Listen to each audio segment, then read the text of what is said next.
Sim, eu sou o professor Bairros e no tutorial de hoje nós vamos ver. Entenda de forma definitiva os fasores e não tenha mais medo dos circuitos trifásicos. Eu estava mostrando para os alunos a análise de circuitos trifásicos desequilibrados e quase caí da cadeira. Desequilibrei? Não. Percebi que o pessoal ainda tinha muitas dúvidas sobre os fasores. O fasor parece muito teórico, não tem como visualizar. E é aí que eu me refiro. Não é bem assim. O fasor é fácil de visualizar e você já viu um, não lembra? Então venha que eu vou mostrar. Vamos lá? O fasor é simplesmente um vetor que gira e é fundamental para a análise de circuitos trifásicos. Mas essa coisa de vetor girante, gerando senoide, parece muito abstrato. Será que não tem uma forma simples de visualizar isso? Então, vou mostrar uma forma simples de ver os fasores. Tudo começa no gerador AC. Todo mundo que estuda eletrônica tem na mente o esqueminha do gerador AC. Uma bobina girando dentro de um campo magnético criado por dois ímãs.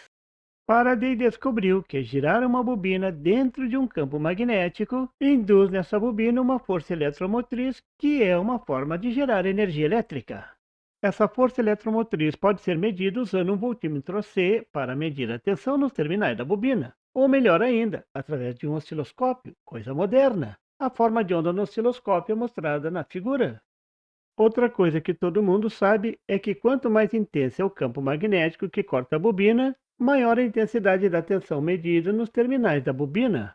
Na figura, as linhas de forças do campo magnético são desenhadas com as linhas vermelhas finas. A bobina é o fio laranja desenhado ao redor do núcleo. O fluxo magnético é função do número de linhas de forças que cortam a bobina e do seno do ângulo entre as linhas e os fios da bobina. O ângulo é desenhado na cor verde na figura. Se o ângulo for zero, a tensão na saída será zero. Claro que tem um monte de outros fatores que interferem na intensidade da tensão medida. Por exemplo, a velocidade com que a bobina corta o campo magnético, o número de espiras da bobina, a intensidade do campo magnético, etc. Mas agora eu estou interessado na representação do fasor. Então a figura simples na tela servirá perfeitamente. Agora, supondo que a bobina parta da posição da figura, os fios da bobina e as linhas de forças do campo magnético estão a 0 graus, alinhadas. Então, a tensão na saída será zero. Vou chamar essa posição de posição inicial. Ao girar a bobina, o ângulo entre a bobina em relação à posição inicial aumenta. Vou desenhar esse ângulo na figura. Para salientar esse ângulo é que foi desenhada a seta na bobina. Você achava que era enfeite? Mas não é. Essa seta é a chave desse raciocínio. Preste atenção nela. Agora vou começar a mágica. O ângulo da seta com a posição inicial é o mesmo ângulo da bobina em relação às linhas de forças. Veja na posição de 90 graus. E você entende sem dificuldades que nesse ponto a tensão de saída é máxima. Se a bobina continua girando, a seta gira e a tensão na saída continua variando. Tudo isso você já tinha visto antes, não tem novidade nenhuma aqui, exceto por um detalhe. Aquele detalhe que só o professor Bairros mostra. Aquele detalhe escondido, guardado a 7 chaves. Você acaba de ver um fasor, a seta que representa a posição da bobina do gerador. A bobina do gerador pode ser vista como um fasor, um vetor que gira. O fasor é a seta desenhada na bobina que descreve a posição da bobina. A posição da seta determina a tensão na saída. Então, eu posso desenhar a tensão AC como uma seta, um vetor que gira. Isso é o fasor. Mas no caderno ele está paradinho. Sim, afinal é um vetor, não é um desenho animado. Então, temos que representar esse vetor em algum momento. Então, tiramos uma foto do vetor e falamos: esse é o vetor da fonte ACVF de 220 volts 60 Hz. É como tirar a foto da bobina. Ela pode estar em qualquer lugar. Então, eu escolho um. Por exemplo, quando a bobina está alinhada com as linhas de força do campo magnético. Exatamente como comecei essa explicação. Vou considerar essa posição 0 grau a referência.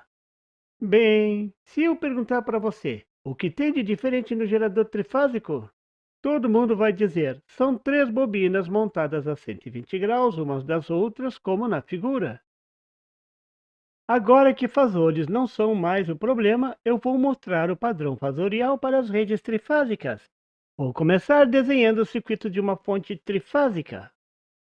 Aquele diagrama estava bom, mas não mostra as bobinas do gerador. Então, vou desenhar a fonte trifásica com 3 fontes. Essas fontes representam as tensões geradas nas bobinas. Note que as 3 bobinas foram ligadas juntas num ponto comum. Isso economiza fio. Esse ponto comum é chamado de neutro. Até aqui não tem segredo. Vou indicar a tensão das fontes. Deverá ser a tensão de fase, a menor tensão. Aqui fica claro que ao medir entre o neutro e uma das fases, a tensão será 220 volts.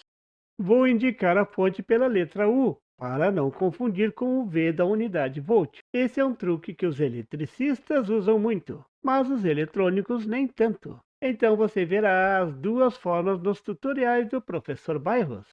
Vou desenhar os fasores e agora, sem segredo algum, você vai entender tudo direitinho. Você já sabe que cada seta indica a tensão em uma bobina do gerador e tudo está girando.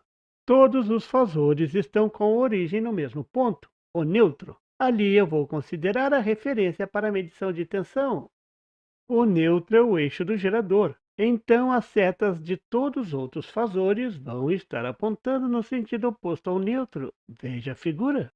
Agora vou mostrar por que a fase S está desenhada para baixo. E vamos comprovar se a mágica de ver fasores nas bobinas funciona mesmo.